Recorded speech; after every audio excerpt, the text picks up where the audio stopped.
Nakatikim ka na ba ng chicharon na gawa sa mushroom? Yung pastil, sisig at tempura na mushroom rin ang pangunahing sangkap.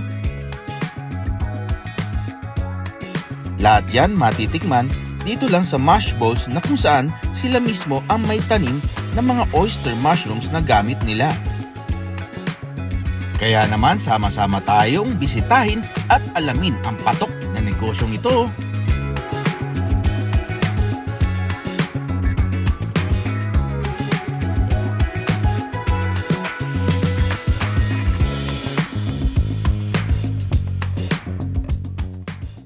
Ako si Ezekiel Nieto. Ako ay isang pastor, pero nagninegosyo sa pamamagitan ng mushroom farming. Nag-start kami 2018 pa, bago mag-pandemic. Ang goal talaga namin, makatulong sa community, magbigay ng livelihood.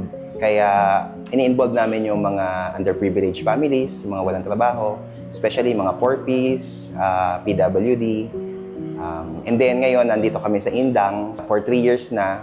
At naisip namin na gawin siyang food cart naman yung mushroom para magkaroon ng food trip ba na na healthy. Yung mushroom kasi madaling itanim, tapos all year round yung season niya. So kahit anong buwan mo siya itanim pwede. Tapos may bahay siya. Dati kasi vegetable farming kami. Kaso nalugi kami nung pumutok yung Taal Volcano na lusaw lahat. So nag-isip kami ng pwedeng itanim na kahit pumutok yung vulkan pwede siyang tumubo. So, mushroom yung isa. So, inaral namin siya, tapos minaster namin yung process. And then, ayun, marami na kaming community mula Batangas, Bulacan, tapos ngayon dito sa Cavite na tinatayong mga setup na mushroom farm. Unang-una, employment. So, nagkakatrabaho sila daily. Kasi nga, daily yung mushroom process yung pag-harvest. Tapos, pagtapos sa farm, yung worker sa farm, meron ding worker sa processing. Kasi yung mushroom, hindi na namin binibenta ng fresh sa labas. Ginagawa namin value adding, ginagawa namin siyang chicharon. So doon din nagkakaroon ng kita doon. And then ngayon sa Mash Bowls, nakakatulong pa sa mga bantay doon sa mga tindahan. Yung pagma-mushroom, hindi ko talaga siya linya. Inaral ko lang siya. Pero hindi ako nag-aral sa school. Pumunta ako sa mga mushroom farms na malalaki na. Inaral ko yung mga best practices nila. Tapos, kada may makita ko mushroom farm, kung ano yung best practice nila, ginagaya ko. Hanggang sa na-set up ko yung parang low-cost na setup ng isang farm. Sa Mash Bowls naman, ang mga recipe na meron kami, aside from mushroom chicharon, ginawa namin siyang mushroom sisig para mas healthy. Tapos, mushroom pastil instead of chicken. Tapos, tempura.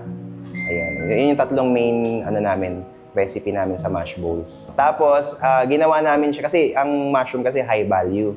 So, inisip namin kung i-offer namin siya sa market, mataas yung presyo. So, ginawa namin na parang value meal siya. So, mga Mash Bowls lang siya. Ang target talaga namin mga estudyante. No? Like for example, yung pastil namin, 25 pesos lang. Yung mga rice bowls namin, 55 pesos lang. So, kayang-kaya ng mga estudyante. Sa ngayon, sa Indang, nakapwesto kami 12 noon hanggang 7 p.m. sa tapat ng St. Gregory Academy. Meron kaming isang branch sa 13 sa Barangay San Agustin. So, ang hope namin na mapadami namin siya para mas maraming matulungan din. Alam nyo ba mga Noy at mga kaakay na ang rason ng negosyo ng Mash Bowls ay magbigay ng trabaho at gusto rin nilang ipatikim sa tao ang isang healthy value meal. Ilan sa mga bestseller nila ay ang sisig, pastil, tempura at chicharon. At plano nga rin nilang mag-expand para mas mapalawak pa yung healthy, affordable meals. Yun, nandito tayo ngayon sa Mash Bowls. Nandito tayo sa Indang, Cavite. Titikman natin yung kabote ng Cavite. Ayan yung luto nila ngayon, yung chicharon mushroom, tempura mushroom, pastil na mushroom, tsaka sisig mushroom. Lahat yan mushroom. Dami lang ginawa dito. Tikman natin to. Crispy, crispy.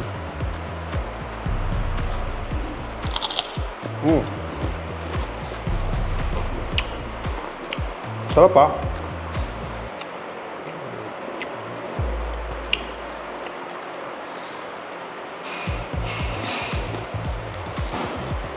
Sa mga gusto ng chicharon, tapos ayaw ng mga matataba, ito, mas healthy to. Mushroom. Ito pamalit sa baboy. Lasang ano rin naman, parang rin kumakain talaga ng chicharon. Sobrang itong pa. Tikman naman natin itong pastel nila. No? Pastil, may kanin.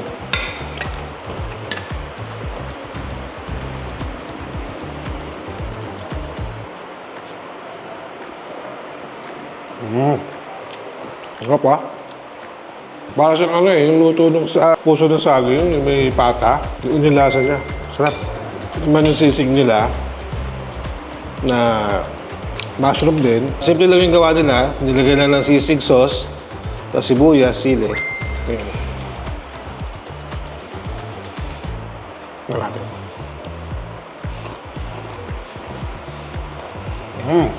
Sarap ah. Mas gusto ko to kaysa doon sa mga crispy sisig kasi kakaiba yung pagka-crispy ng mushroom ah. Kaya yun, diba? Naman yung tempura.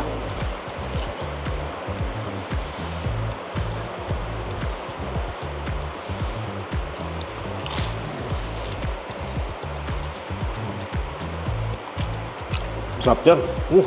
Double check. Sa farm, everyday ang harvest ng mushroom. Kaya siya magandang livelihood. So, morning, nag-harvest kami. Tapos, after ng harvest, sinsort namin yung maliit, malaki. Tapos ngayon, pag after nun, dinadala namin sa church. Pinaprocess namin dito sa church. And then, sa hapon naman, dinadala na namin sa mash bowl, sa cart. Yung main product talaga namin, yung sa Faith, yung food always in the home. Yun nga yung goal namin may pagkain lagi sa bahay. So, ang main product namin yung mushroom chicharon. So, from fresh mushroom, niluluto namin siya, dinidip fry, tapos dinide-oil para walang mantika, tapos diretso package siya sa pouch namin. So, ang flavor ng mushroom chicharon namin, 7 flavors siya eh. So, original, garlic, barbecue, sour cream, cheese, salted egg, saka spicy flavor. Yan. Tapos, madami siyang health benefits. Like, for example, mataas siya sa fiber, nakaka-reduce siya ng inflammation. Noong 2021, nag-focus kami sa Bulacan. Merong 70 families doon na tinulungan kami na magtayo ng mushroom farm. Kasi may ginagawang airport doon, and then na-display sila, wala na silang, mga fisher folks kasi sila, wala na silang pangingisdaan. So nakita nila na na mushroom isang magandang hanap buhay kasi parang isda din, araw-araw may nahuhuli sila. So up until today, nagma-mushroom farming sila. Kinabubuhay nila yung pagma-mushroom. Yung regular na chicharon kasi, typically ang taas sa cholesterol, tapos ang taas sa fats, so nakaka-high blood. So masarap siya pero unhealthy talaga siya. So ang kaibahan ng mushroom chicharon, kahit madami kang makain, wala siyang cholesterol. Zero cholesterol kasi ang mushroom.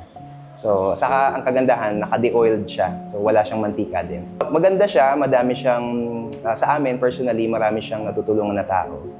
Especially mga nanay namin na dati walang makain. Ngayon, nabibigyan sila ng trabaho. Naniniwala kasi kami na yung pagtulong sa mahirap, hindi kailangan sila bigyan ng pera. Kailangan bigyan sila ng trabaho. Pag binigyan mo silang pera, bukas wala na yung pera eh. Pero pag binigyan mo silang trabaho, pati dignidad nila, nababalik natin eh.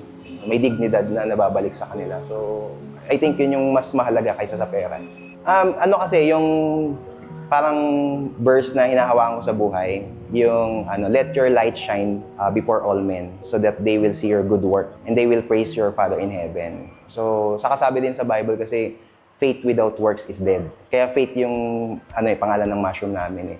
So, halimbawa may tao na naghihirap, tapos pinag-pray mo lang daw siya, hindi yun yung tamang tulong sa kanya. So, kasi tayo yung katawan ni Kristo dito sa lupa eh. So, dapat tayo yung tumulong. No? Dati kasi tinatanong ko, bakit ang daming mahirap? Bakit walang tumutulong sa kanila? And then, sa question ko na yun, parang binalik sa akin ng Diyos yun eh. Bakit hindi mo sila tulungan? Ikaw yung nakaisip eh, di ba? So, yun yung ginagawa namin. Kung gusto nyo mag-resell ng product namin, kontakin nyo lang yung page namin sa Mushroom Chicharon, yung Faith Food Always in the Home. Makikita nyo yung sa Facebook. Tapos sa Mash Bowls naman, kung gusto nyo matikman, punta din kayo sa page namin yung Mash Bowls. Ayan. So open din kami for reseller and distributorship. Nasi-ship namin anywhere else in the Philippines. Maraming salamat sa lahat ng tumatangkilik sa faith sa Food Oasis daw sa mushroom chicharon namin. Hindi lang kayo nakatikim ng masarap na chicharon, nakatulong din kayo sa mga livelihood projects namin. And ganun din sa Mash Bowl, sa lahat ng bumibili, dumadayo at bumabalik pa. Maraming salamat sa inyo. So hindi lang pagkain yung binili nyo, pag-asa yung binili nyo sa bawat Mash Bowls.